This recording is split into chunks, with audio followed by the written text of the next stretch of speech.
My name is Jamie Shields, and this is my staff development assignment for TSU EDAD 5090.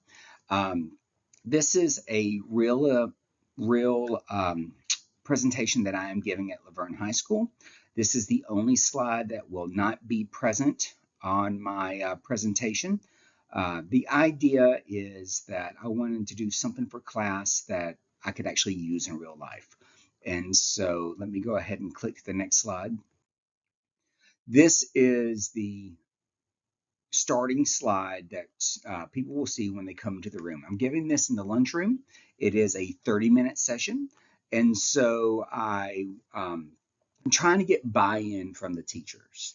And so one of the problems last year when we broke down, we met in our PLC leads, is that the SPED department felt like the teachers were not following the IEPs. So that's only about 3/4 of our teachers. We hired 33 new teachers this year, which is roughly about 30% of our teachers. And so La Verne High School is basically a training school where teachers start and then they go somewhere else. So this presentation is not just for new teachers, not just for old teachers, it's to get that teamwork aspect, to get buy-in by the teachers. So it's a little bit soft on the data, but it's really heavy on the collaboration and the teamwork aspect of why it's important to give test accommodations during assessments. We're going to start with the key punch activity. Now, the key punch activity is really that activity that's going to get people out of their seats as opposed to a sit and get. When I present, I really try to do something that's interactive. And so the first thing I'm going to do is I'm going to say, hey, everybody to stand up. And then I want to say something to the effect of, if you believe that pineapple should never be on a pizza, go to this side of the room. And if you believe that pineapple belongs on a pizza in certain circumstances, then you go to the other side of the room. And it's a binary choice. And so I use this in my classroom sometimes to get engagement. Sometimes I use it as test review. And it's a good example to show teachers that, you need to get students up and you need to get them moving around because a lot of our students have a hard time sitting for an hour and a half. And so getting them up and getting them moving helps keep them engaged in the classroom.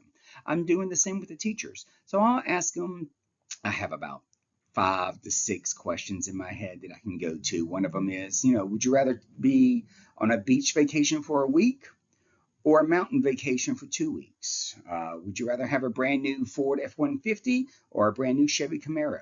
I'll kind of gauge the room and see if they're really enjoy the activity. I'll ask people, why did you choose a truck over the car? Or why did you choose the mountains over the beach? And I'll kind of work the room a little bit till I feel the energy start to wane a little bit. Once I feel that wane, then I will move into the activity.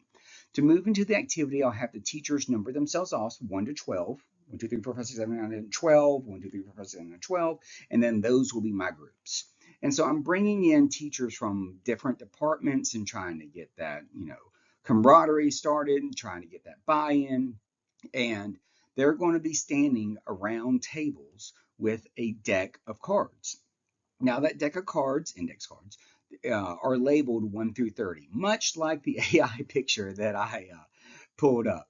Now, there are 3 different rounds that teachers are going to do. So I'm going to have to pick a captain out of each round, and that captain will be in charge of timing, and that captain will be in charge of pulling an assessment. Now, let me explain the game. So this is the key punch game. So all participants must work together to punch the numbered cards in sequential order. So if there are 6 teachers around, then the first teacher must hit 1, the second teacher must hit 2, the third teacher must hit 3, 4, 5, 6, and then the first teacher would have to hit 7 till they get all the way to 30. Now the cards are jumbled up, they're not in sequential order, so it should be difficult on their first time. So the first time I'm going to say, hey, go, get the times, write them down, make some jokes about the people who were last, ha ha ha, really kind of warm, fuzzy team building stuff. Now the second time, I'm going to say, okay, now you have to do it again. Now the second time should be easier, but I'm going to tell them they can't talk. And so when they can't talk, that's going to change the dynamic a little bit and add a few more things I can talk about. Like, is it easier when you are able to speak, teamwork stuff, all that gets worked in.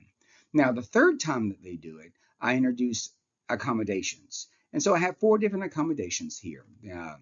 Participants may label their assigned cards with a marker. So I will have 4 bags with 12 different markers on them, so they can do green and orange, and so they can mark their cards. Another one is they can rearrange it in that grid. Another one is that they can be arranged in a circle instead of the grid. And then the last one is that they can just hold the cards and play them like Uno. And so you can see that the rules are they can't touch the other cards and things like that. And so we'll call penalties. No, you have to start over. So, I want it to be fun and interactive, but the whole idea is that I'm introducing accommodations. After the activity, I'm going to ask some of these teamwork questions. And so it depends on what the room was like, depending on which ones I choose, reflection on the adaptability and strategy. How did your strategy evolve throughout the game? But what I really want to hit are those with the handicap sign. That's a reflection on the accommodations. Like, how do accommodations help you? How did the accommodations that I gave help you do better on the test that I just gave you? And so that's the whole idea, is that I really want to pull that activity to relate to students taking tests with accommodations. And so they got up, they got active, they got their blood flowing. And so now when they sit, I'm hoping I'm going to be able to keep their attention for the small bit of data that I have to provide. Here are my learning objectives. Now, my learning objectives are very easy, and they're on the next 4 slides. So I'm going to zip through that because I want you to see the video. I have a lot of memories from when I was a child. One that's always stuck out to me, though, was when I was about 10 years old, and I was in school, and I struggled. And I didn't struggle with English, math, or science. I struggled holding still. And I would try to listen and focus and process ideas, but I couldn't help myself. And to be honest, I would sit there and then I would just start tapping. And the students in the class would look at me and they'd say, "Hey, stop tapping." A lot of the time, I didn't even realize I was doing it. And then eventually even the teachers got after me and they would yell at me and they'd say, "Clint, you have to stop tapping." It got so bad that I got sent to the principal's office for tapping. And he said to me, "Okay, maybe when you go back to class, just try sitting on your hands." And so I did. I went back to class, and when I felt myself starting to tap, I did this. I sat on my hands. And that worked for about 5 seconds. One time I was tapping in class, and my teacher, Mr. Jensen, he looked at me and he yelled. And he said, "Clint, stay after class." And I thought to myself, this is it. I am done. Now, I've always been the type of person that believes that a single moment in time can change a person's life. And this was one of those moments for me. And I will never forget it. And so I was sitting there with Mr. Jensen and an empty classroom. And he walked past me and he sat next to his desk and he said, "Clint, come here. I want to talk to you." And as he looked me right in the eye, he said, "Now, I need you to know something. You're not in trouble. But I do have just one question that I have to ask you." And he said, "Have you ever thought about playing the drums?" And in that moment, Mr. Jensen, he leaned back and he opened the top drawer of his desk. And he reached in and he pulled out my very first pair of drumsticks. And he held them in his hands and he looked at me and he said, "Hey, Clint, you're not a problem. I think you're a drummer."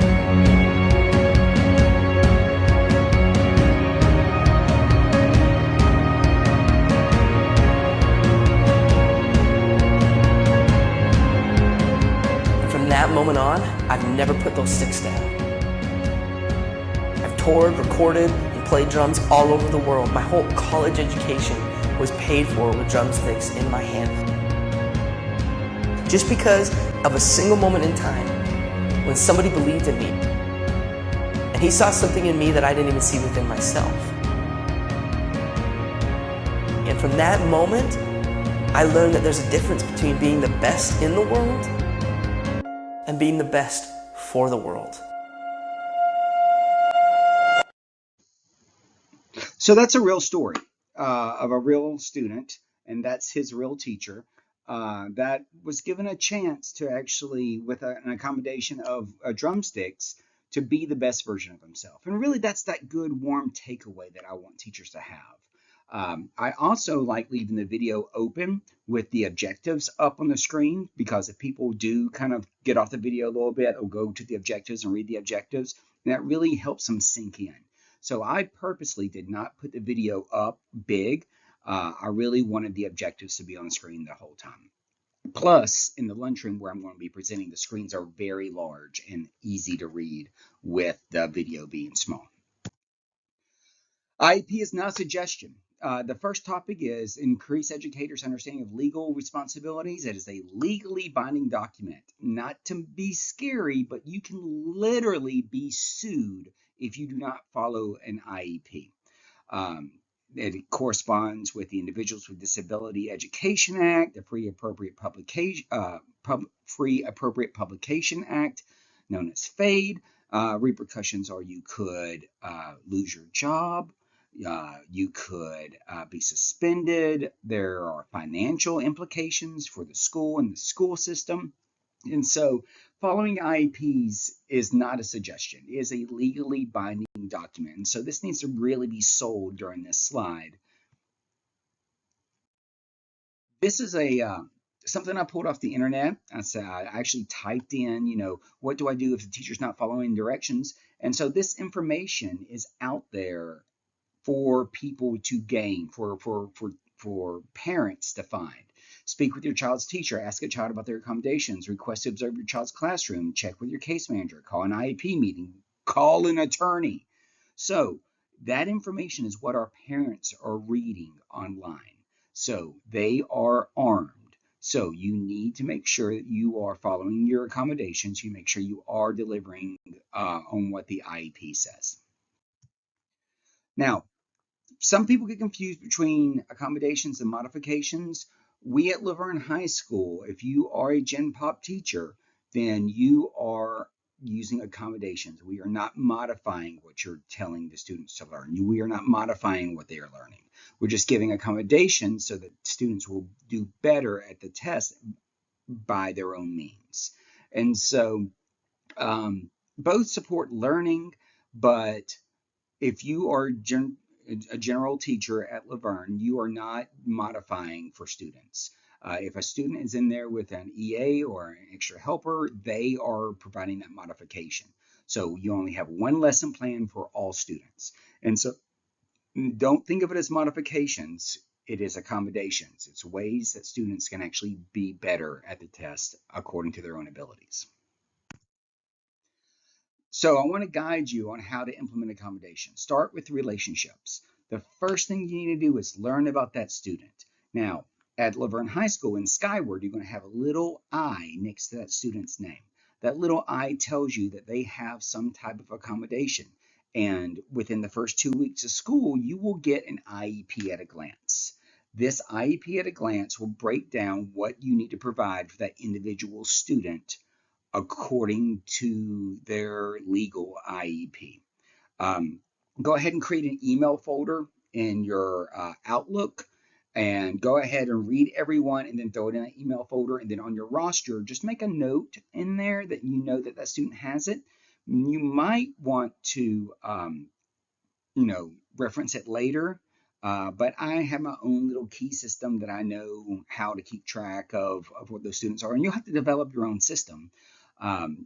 You should not discuss students' IEPs with teachers who are not teaching that student. In Skyward, you can see the other teachers, and if you have a problem with that student or their IEP or something like that, you can discuss that with those teachers. But it's not appropriate to discuss a student's IEP over the proverbial water cooler. At the end of the year, you have to destroy the IEPs.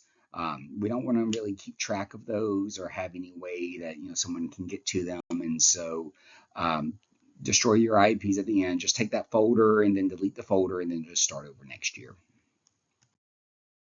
This is what an IEP looks like, and so I have redacted any student's information, and I've blown up the one about math.